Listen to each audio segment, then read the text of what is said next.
시리아입니다. 그런데 베나닷이 당시 그 아람의 왕이었다는 거죠.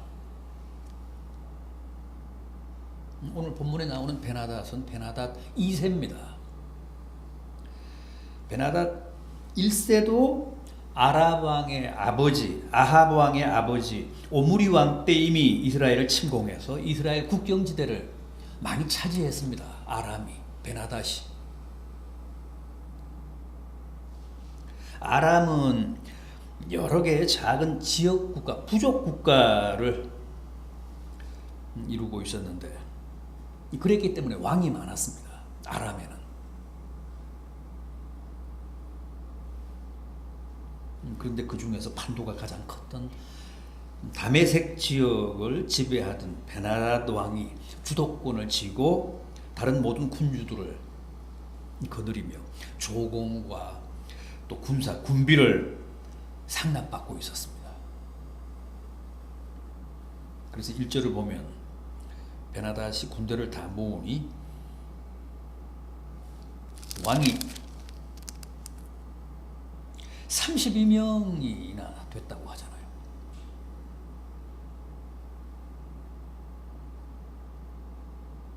이 아람에는 왕이 그렇게 많았습니다. 지역 군주들,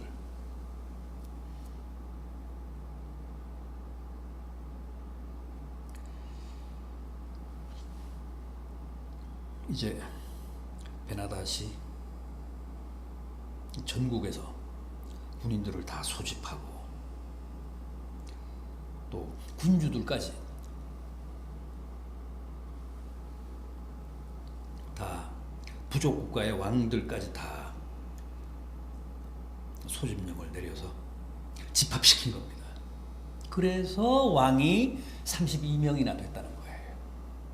또 그들이 지휘하는 군사들이며 말과 병거들이 상당히 많았다는 겁니다.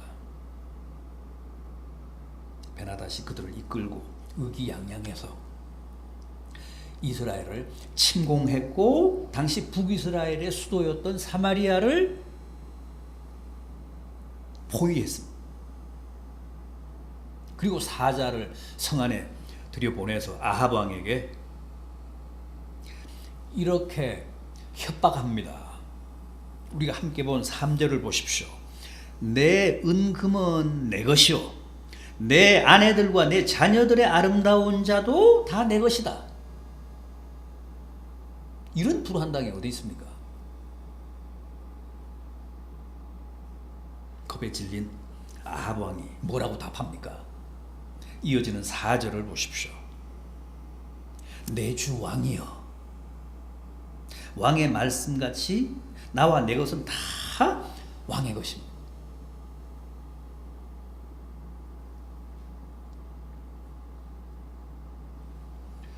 당시 베나닷의 속셈은 이스라엘을 이참에 완전히 아랍의 속국으로 식민지로 만들겠다는 것이었습니다.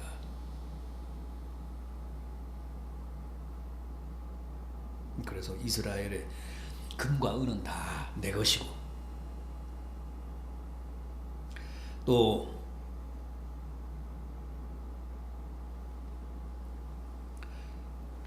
이스라엘 왕의 아합 왕의 왕비들과 그 자녀들도 다 볼모로 잡아가겠다.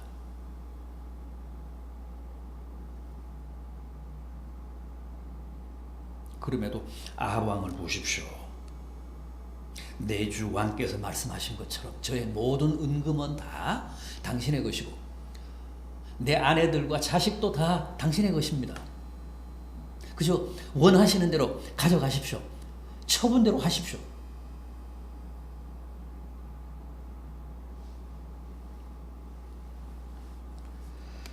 그러자 베나닷이 다시 사신을 보냅니다. 그래서 뭐라고 합니까?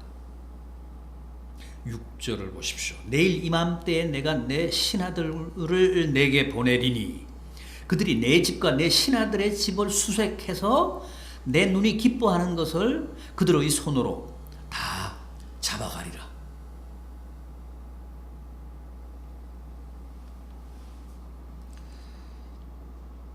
그렇게 통첩을합니다. 조금도 여유를 주지 않고 숨가쁘게 이렇게 몰아붙입니다.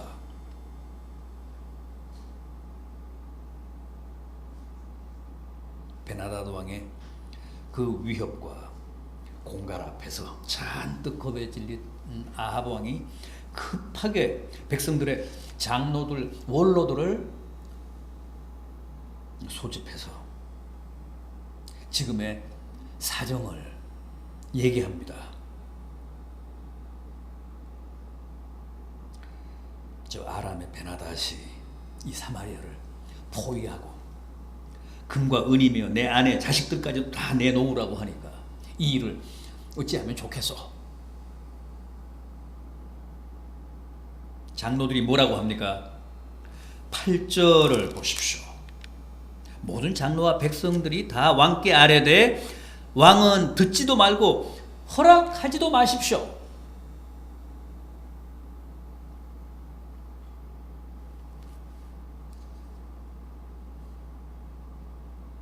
장로들의 이런 충고와 이런 조언은 다분히 아합 왕의 그 굴욕적인 태도에 대한 책망과 비판도 내포하고 있습니다.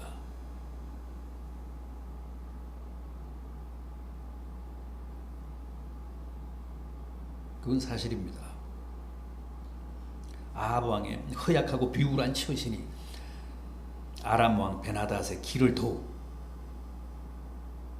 살려주고 그로 하여금 더욱 기고만장하게 거만하게 굴게 한 겁니다. 그런 측면이 없지 않습니다. 그러나 아합으로서는 베나닷의 그 요구를 거절할 수도 없고 또 그렇다고 무작정 들어줄 수도 없는 상황이었기 때문에 장로들을 급히 소집해서 자문을 구한 것인데 장로들은 절대 베나닷의 요구에 응해서는 안 됩니다. 그럴 수는 없습니다.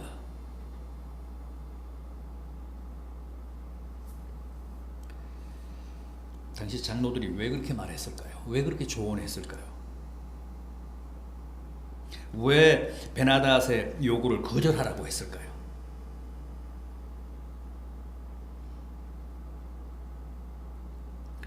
아합 왕의 그 굴욕적인 태도가 선민의 자존심과 긍지를 완전히 추락시켰기 때문입니다.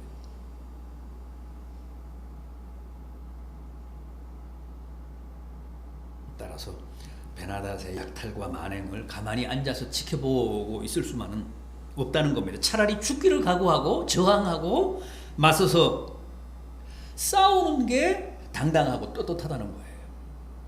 우리가 싸우다가 죽을 테니까 절대 비굴한 투항은 하지 마십시오. 항복은 하지 마십시오. 그럴 수는 없습니다. 우리는 그래도 선민입니다. 하나님의 택하심을 입은 백성들입니다.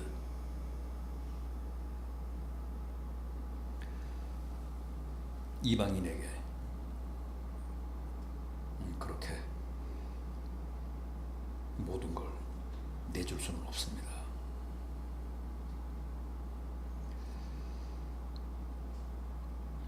여러분,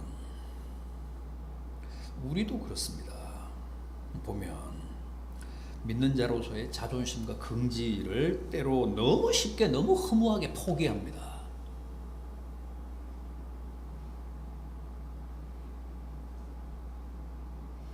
세상의 위협이나 공간에 너무 쉽게 무너지고 또 너무 빨리 백기를 드는 투항하는 경향이 있습니다.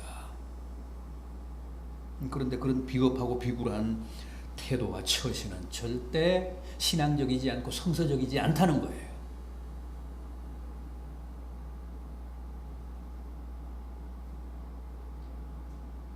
오늘 여기 백성의 장로들처럼 끝까지 저항하고 싸우겠다, 싸우다 죽겠다, 그런 각오로 자기의 정체성과 믿음을 지키는 게 옳다는 겁니다. 그리고 하나님도 반드시 그런 자를 도우시고 그런 자에게 힘을 실어주십니다. 그리고 그런 자 편에서 싸우사 궁극적으로는 이기게 하십니다. 승리하게 하십니다.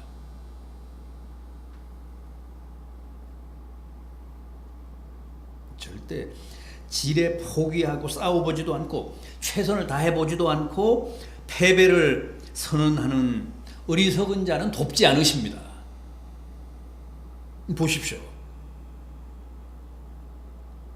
비겁한 아합 왕은 베나닷의 협박과 공갈 앞에서 한마디도 어떻게 저항하지 못하고 완전히 쫄아서 베나닷을 내 주 왕이라고 하잖아요. 또 당신이 말씀하신 대로 나의 모든 것은 당신의 것이라고 하잖아요. 그저 원하는 대로 다 바치겠습니다. 다 드리겠습니다. 그러잖아요.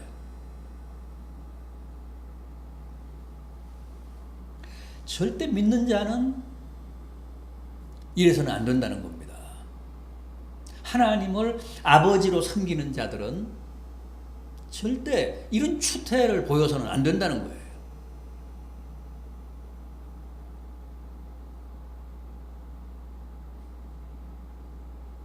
장로들은 보십시오. 그래도 베나닷의 요구를 거절하며 목숨을 걸고 끝까지 싸우다 죽겠다는 어떤 결의를 보이잖아요.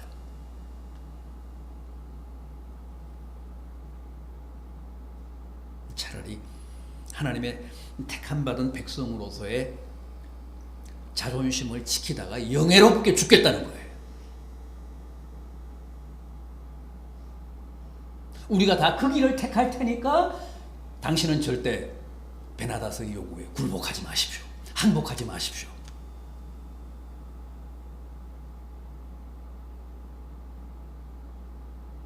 그러자 하나님이 한 선지자를 아합에게 보내사 뭐라고 하십니까? 내가 베나닷의 군대를 너희 손에 넘기겠다.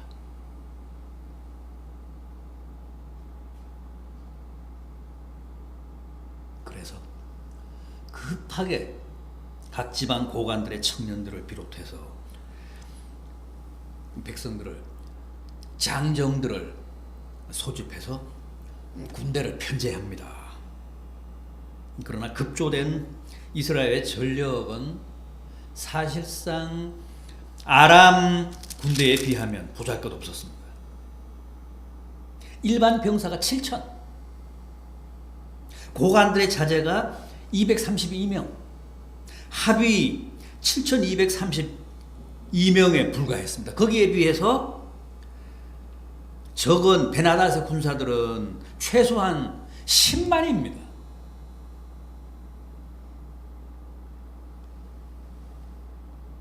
그런데도 결국은 이스라엘 군대가 그들을 격퇴하잖아요.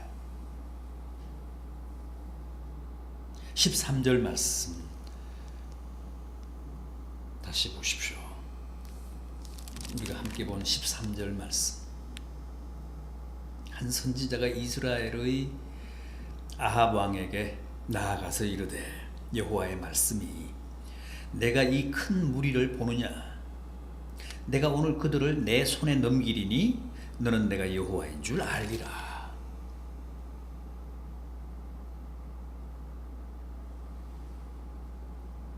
그 말도 안 되는 싸움, 그 상대도 안 되는 싸움의 승리가 여호와로 인한 것이라는 사실을 너희로 오늘 확실하게 체험하게 하리라.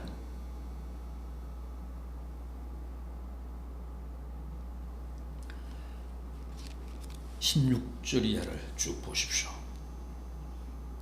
그들이 정오에 나가니 베나닷은 장막에서 돕는 왕 32명과 더불어 마시고 취한 중이라. 각 지방의 고관의 청년들이 먼저 나갔더라. 베나닷이 정탐꾼을 보냈더니 그들이 보고하여 이르되 사마리아에서 사람들이 나오더이다 하매 그가 이르되 화친하러 나올지라도 사로잡고 싸우러 나올지라도 사로잡으라 하니라.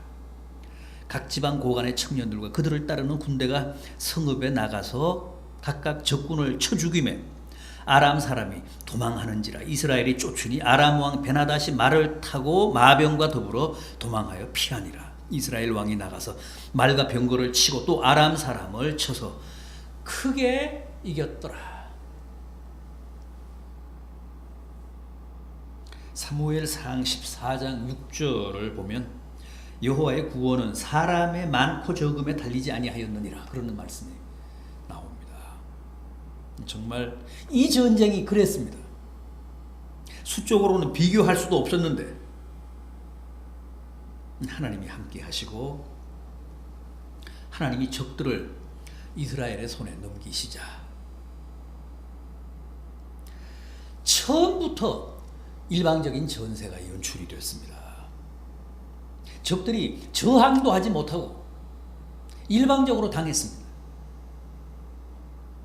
베나닷은 군사의 규모만 믿고 자기 군사들의 숫자만 믿고 이스라엘이 선제 공격을 하리라고는 꿈에도 생각하지 못한 채 그 전장에서 술을 마시고 취했다고 하잖아요.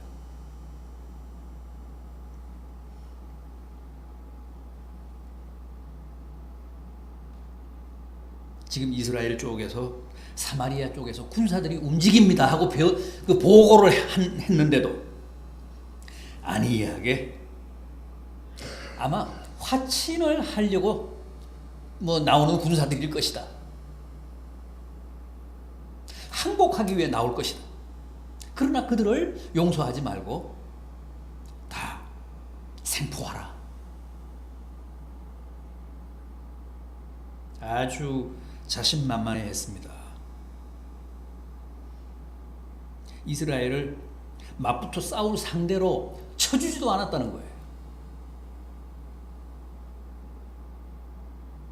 그런데 이스라엘 군대가 그들을 기습하자 그 10만도 넘는 대군들이 혼비백산해서 도망하고 죽고 모두 뿔뿔이 흩어져서 눈 깜짝할 사이에 이스라엘 군대가 대승을 거두었다는 것.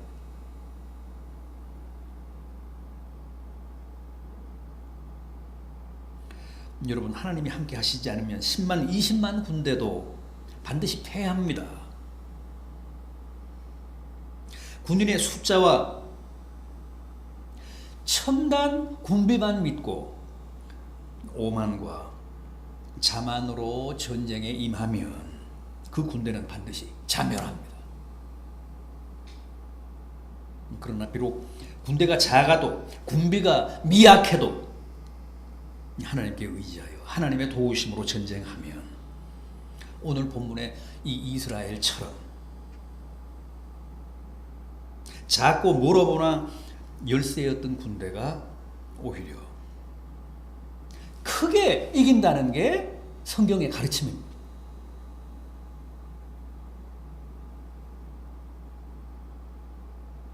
보십시오. 7,232명의 군대가 10만 군대를 격퇴하고 크게 이겼다고 하잖아요.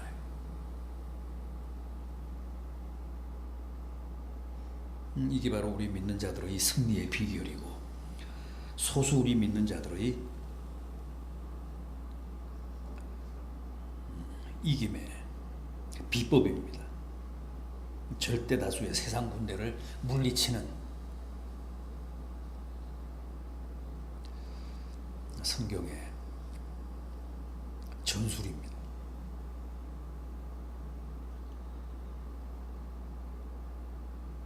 그 21절 하반절에 아람 사람을 쳐서 크게 이겼다 그랬잖아요. 이스라엘 군대가 완승하고 아랍 군대가 완패했다는 뜻입니다. 이스라엘 군대가 일방적으로 아람 군대를 이겼다는 얘기입니다.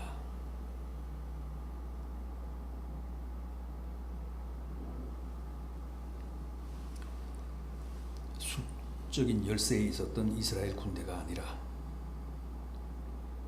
하나님이 그들을 친히 치셨기 때문에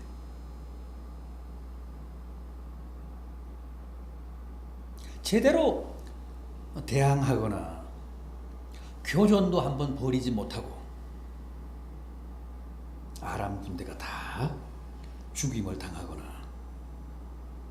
도망치고 말았다는 겁니다. 부디 오늘 우리의 싸움도, 오늘 우리들의 세상과의 전투도, 마귀와의 한판도 이렇게 하나님이 함께 하심으로 우리보다 훨씬 크고 강한 세상 군대를 완벽하게 제압하고 굴복시키는 역사가 우리의 삶에도, 우리의 생애에도 꼭 있게 되기를 진심으로 기원합니다. 기도하시겠습니다.